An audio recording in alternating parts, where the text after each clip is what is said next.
Let's roll. Welcome to the Jack and Jake Talk, where we talk about science, theories, and all the above. I'm Jake. And I'm Jack. And Jack, what are we talking about tonight? Well, Jake, we're going to talk about hollow earth theory. What do you know about hollow earth theory? Well, I can say I know a little bit, not too much. And then I know that there's a lot of movies about the core of Earth and stuff like that. Yeah, there's more than a few movies. I'm pretty sure Dwayne Johnson is in at least one of them. Mm-hmm. Right. Yeah. But I mean, you think of it conceptually, right? Like it's a really intriguing way to kind of look at um, something that, like, one of those things like Atlantis or something of that sort, where it could very much be a realistic thing, but I don't know how true, it could be. Because there's a lot of, when I was doing the looking up more about it, um, it's talk about here. I could pull up an image, but there's the people who really are following it and believe it is that there's pockets in the Earth's crust, and that there's certain spaces in the Earth's, like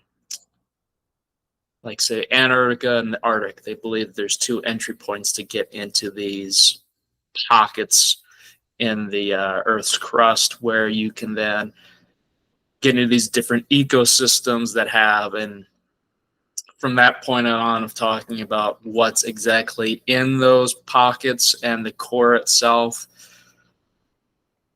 I didn't go too far in depth in it, but it sounds like they talk about giants and ancient civilizations and technology and stuff like that. Some of it seemed pretty far fetched, but I could see, like, there was a cavern maybe that we just don't know about. But Yeah, I mean, the subject is kind of a big hot mess. I mean, it ranges from, legitimate scientific inquiry to more kind of nebulous, just kind of out there hypotheses that, appeared throughout history.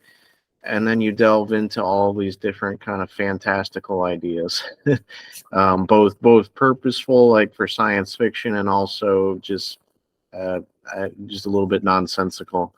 Um, the thing that interests me the most about it is there's so many different um, ideas behind it, like different, like literal physical um, uh, arrangements that hollow earth could be.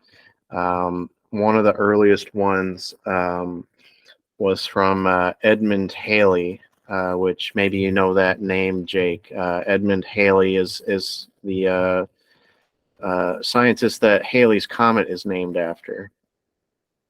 He was one of the first astronomers to observe and track a comet in detail. And so that was a bit of science that was, it's very well documented and very well explored. And to this day, it's very well established. We still use Newton and Kepler's, theories of planetary motion to understand how comets and planets move about the sky. And Halley was largely to thank for that, but also this particular individual, he had a theory, or more of a hypothesis, about how not just how the universe up in the sky is all arranged, but also how the world beneath our feet was arranged. And so his idea was that the Earth is several concentric shells, like several layers, and between each of these shells is a pocket of atmosphere. And so you could imagine it's almost like one of those Russian nesting dolls. It's you get smaller and smaller as you go down, but it's still going to look like an Earth that you're standing on the surface of every layer that you go down. I'm curious, Jake, about the that theory you had with the poles, because that was another one another Yeah. option with the hollow Earth that I'd seen is that there's actually two giant holes on the surface of the Earth, one at each pole, Mhm. and those allow you access to the interior. Uh, Yeah. yeah, can you tell me Yeah. more And about that, that? because then there was another thing of saying that there was either, I don't know, it was NASA or Google Maps, something. There's an image in, was either Antarctica or the Arctic, I believe was the northern, which would be the Arctic, where there is this hole that shows and then it doesn't show sometimes. And so scientists are trying to figure out why is this hole showing up sometimes and why does it go away? Huh, And it's okay. like, well, it could be ice and snow and then just recovering up. Um, I mean, I find it, this, the whole thing talking about Hollow Earth, you think like the ecosystem wise, like how would it technically get light, in a system like that? And, if things were growing, then what are they growing off of? Is there still some soil that would be, beneficial for them to grow? Or is it mostly like a cave where there's a lot of symbiotic relations, with that as well? Um, I'm going more scientific instead of the far fetched when they're like, oh, there's giants down there and civilizations that we don't know about. Or if you look at the movies and it's like, lizard people and stuff like that. Yeah. But to think that, because also the curious thing too is I know the deepest tunneling for mining wise, I mean, if you compare the size of Earth to like the deepest tunnel, they really haven't gone that far for depth wise. Yeah, it's pretty wild how little we actually have explored the interior of the Earth. Um, we know plenty about its structure, from um, physics and also from geology and also seismography. That's actually one of the big disprovers of hollow Earth theory. Actually, is you're familiar, Jake, with earthquakes and seismographs and how we can actually pinpoint the location and the magnitude of an earthquake anywhere on Earth, and actually map out the vibrations and the waves traveling through the interior core of the Earth. And actually, the only way that works is if it's a solid object. Um, Well, yeah, or not necessarily solid, but at least largely without major gaps. Like it's got to be a solid or a liquid interior. Um, that doesn't rule out yeah, caverns and such, but um, certainly not huge gaps like spheres, concentric shells, and all that. yeah, because I mean, even to, I believe it wasn't at Vietnam where they found the largest cave system. It was like maybe the late '90s, early 2000s. They found one of the largest cave systems that was like basically just hiding under their nose. Literally, they didn't know about. And so stuff like this, cavern wise and caves, I mean, it I don't see it being impossible that this theory is true, but I'm skeptical of like sometimes the depth of what when I was reading about it, of kind of the things that can be related to it. Um, but I guess really who knows? And then even to because what my head goes to when I think about something that's hidden is all the biology behind it and a lot of the sciences pieces, right? Where I was bringing up before about lighting, soil. I understand water, right? There could be a underneath tributary system of water that goes in there. It's a lake system like that. It's a common thing.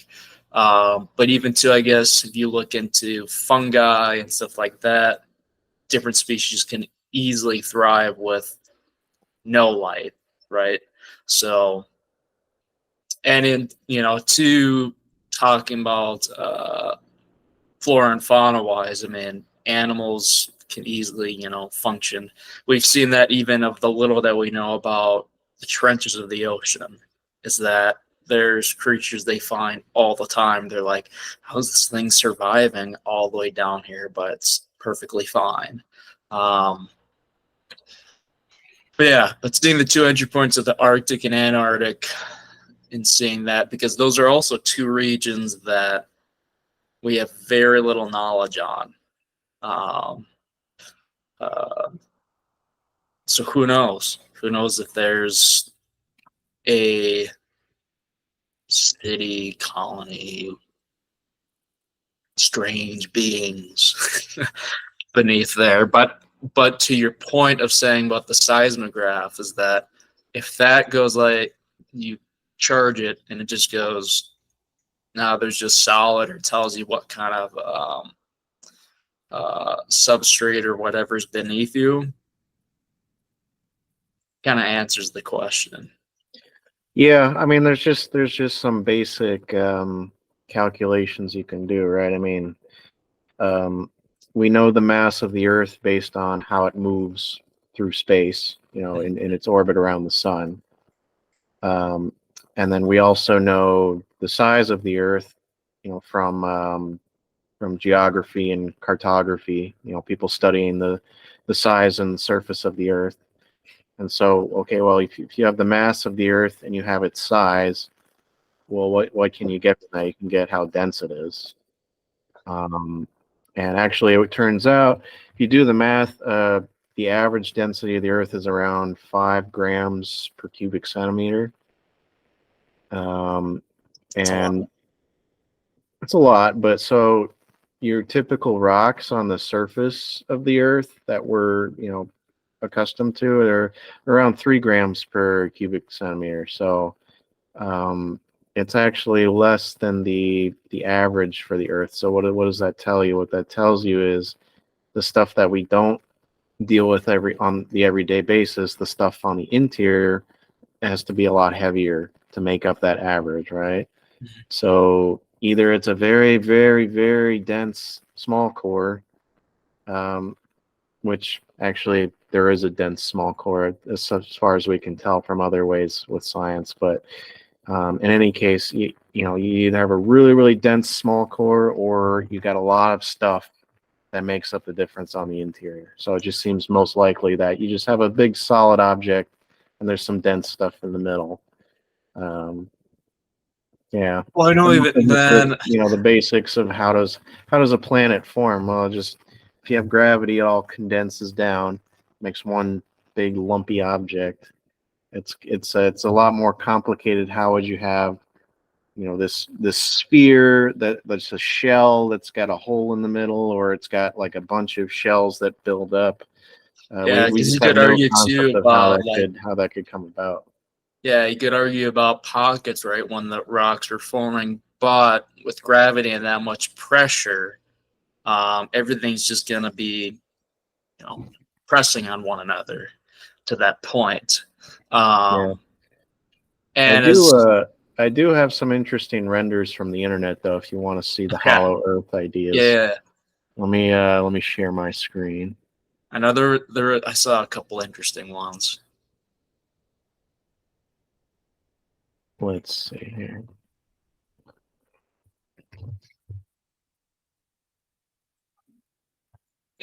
This was a good one. I don't know if you can see that, Jake. I can see an image, yeah. Yeah, so this is kind of what you were talking about with the hole at the north or south pole, Yeah. and then it's kind of just a shell, and then you have to have something on the inside if you're thinking, oh, there's an interior and there's an atmosphere and life on the inside. Well, where's the light coming from? This one shows like a sun on the inside of the Yeah, Earth. I've seen, and I recall, I don't know if it was when I was younger, the whole thing of like, there's magma or a sun, Yeah. right, in the middle, which I could say magma, right, because we've got volcanoes. Hmm. So very much believe that there's just a very hot mass that trickles up through the middle, but This was another interesting one I found actually, Jake. So there are some people who um, historically believed in a concave world rather than a convex world, right? So we tend to think, okay, we're on the surface of a ball, basically, right? That's the Earth. There's kind of a notion that the inverse is true, and that actually we're on the inside of the ball, and you're looking inward at the sky. That's another hollow Earth option. I'm not laughing. That's just a very interesting way to kind of like perceive it. Yeah, Yeah, yeah. I never considered that makes you feel before. really small. Yeah. Um, Here's some Not other that. good ones Okay. too. Here's the another hole at the pole. Mhm. I mean, even when you look at, say, maps, right? Like of when they just make regular world maps. Like I've got a big world map up my area where the other than Antarctica, the Arctic doesn't really show anything. Yeah, which to be fair, I mean nobody's ever up there, Right. so how would you know what it looks like? Snow and mountains.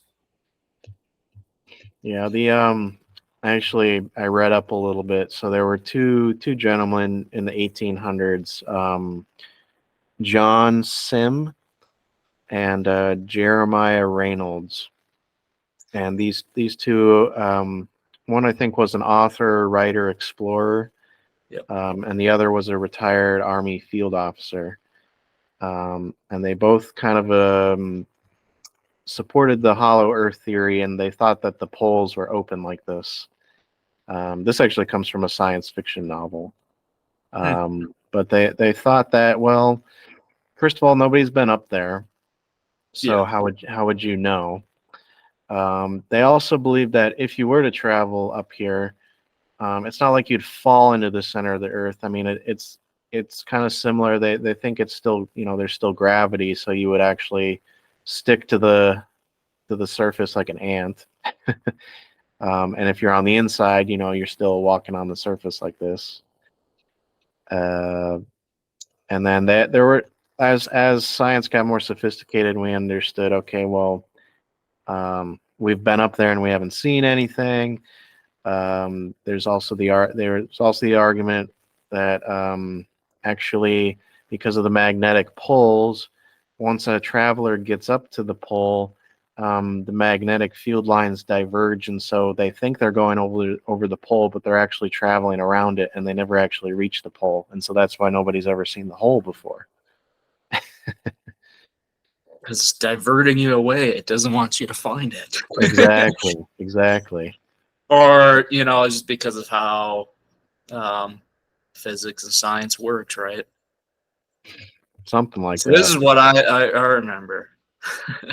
There's the Yeah, layers and different it core is pieces. kind of amazing when you think about it, yeah, Jake. I mean, we've only had this conception of the Earth for maybe, I don't know, a couple hundred years. Yeah, not too long. And I don't know about you, but I was reading, maybe, I don't know if learned any more about those Vietnam caves, but I guess with the crust of the Earth, the the diameter of the Earth is about 8,000 kilometers. So you'd have to tunnel down 4,000 kilometers to get to the surface or the center of the Earth. Um, but our deepest drilling and mining explorations have only gone maybe 7 miles down. So nothing. So Nothing. basically nothing. Yeah. Yeah. And you consider that 4,000 if, because you said circumference is 8,000, right? If you went just around the Earth. No, sorry, the diameter. So it's a Uh, it's a radius of 4,000 kilometers. So you'd have to tunnel 4,000 kilometers straight down to get to the center. and think how long that would take, right? Yeah.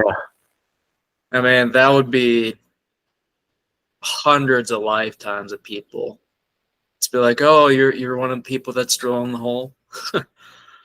I think the concern as well with that is, as you'd be drilling, right? I mean, things happen in mines all the time. But going like, okay, we're just going straight down, like a lot of stuff could go wrong with that as well to find the answer. And as you said, they found that the further deeper that you go, the more dense material is. So there's probably would hit a point where you're like, okay, the machines are breaking because of how thick the material is that we're going through. Yeah, it also gets hotter the further you go down too. So you're fighting heat, and if you go down far enough, you're gonna get your tooling starting to melt, and you're gonna, instead of being drilling through solid rock, you're gonna start shoveling, this soupy hot rock mixture until you get down to liquid mantle. So it would be a very, very challenging endeavor. Would make a great movie. It would make a great movie. I will say though, Jake, I did some reading about actual Expedition. scientific inquiry into these kind of drilling Yeah. expeditions, and they have found organisms deep down in Mhm. their drilling operations. I think there was a Alaskan drilling exploration in 1992, and they were able to pull some rocks from more than 2 miles down, and they found microbes in those rocks. Uh, some other scientific exploration, doing water samples, they have found nematodes. So these are like Wow. little worms that feed off Yeah. bacteria. So you have multicellular life that gets down there too, and it's pretty sparse. It's not like when you filter water out of a stream and it's like thousands of cells in a bacteria and phytoplankton and all these things in like a little drop of water. It's like maybe a couple hundred compared to a few thousand, but it's still down there, which is kind of incredible. Well, then it's wild too because they were digging. I mean, how long, or it's still that mystery, right? Of the fact that what is further down than you said 7 miles, right? Yeah, that's the furthest we've gone. Yeah. I mean, what happens once you get, each set of 10, maybe, like what happens? So you hit 10 and then you hit 20 and then you hit 30, but as you brought up, it gets hot, and machinery wise, we only have a certain type of machinery to do that. Um, yeah. Just out of curiosity, Jake, you mentioned those caverns in Vietnam. Do you know any more about those? Like how deep they are, how large they are? Yeah, now I gotta like make sure I got my facts straight. I'm um, intrigued. Um, Hold on, largest cave. Now I'm staring at my phone while I'm no worries. largest cave. While you're doing that, I'll mention there was a American expedition in the 1800s, um, where some American explorers were following their Native American guides up the Missouri River, because there are some uh, Native American legends, um, folklore, where the origins of these peoples. It was the Mandan and the, let's see here. Yeah, the Mandan peoples and the Muskogee people. Some of their legends tell that they originated from uh, like giant caves and caverns at the mouth of or not the mouth, the start of the Missouri River. Hmm. And the expedition, they claimed that they found caverns that could fit, quote, 15 to 20,000 families. And I'm like, that's a giant cavern. That's not a cavern. That's like Well, a And also, though, so this is one that I do know. One of the longest cave systems is the Mammoth Caves it's in the U.S. I have not been there. Um, I have so heard of those. so that doesn't, just hearing that, it's like, okay. So I made sure I got my facts right. So it is Vietnam, where Okay. I'm gonna destroy the name of this. If I get it wrong, apologies.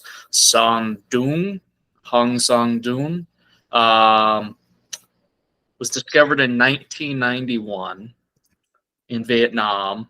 And it's about, and lengthwise is approximately 9 kilometers. So it's not even 6 miles worth. But yeah, um, there's another, yeah. Anyway, I knew about that one and about it's a cave system that's even got some flora and fauna that isn't found anywhere else.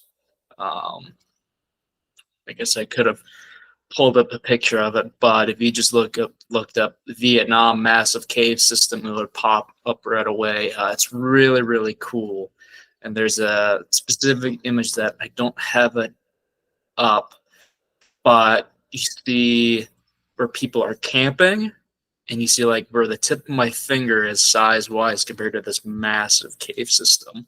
Um, it's really really neat. So when I bring, when they talked about the thoughts of pockets or caves, below our surface, I could easily see that. Um, but and even you think, well, I guess I'm really throwing a theory or thought or hypothesis out there is with all the different shifting that goes on with the tectonic plates and all, it's not like things don't move around, creating more shifts in the crust. So, although that'd be frightening if you were in one of those cave systems and an earthquake happens and you're hundreds of miles beneath the Earth's surface. Yeah, Jake, I'm looking up the Song Doon Caves now, and Yeah, it's enormous. It's like the it's size huge. of a stadium. Yeah, yeah, yeah. That's And unbelievable. from what I remember, because it has two entrances, because it's like you kind of there's a big spot where one of the large caves is, and then you go through it to another spot where you exit.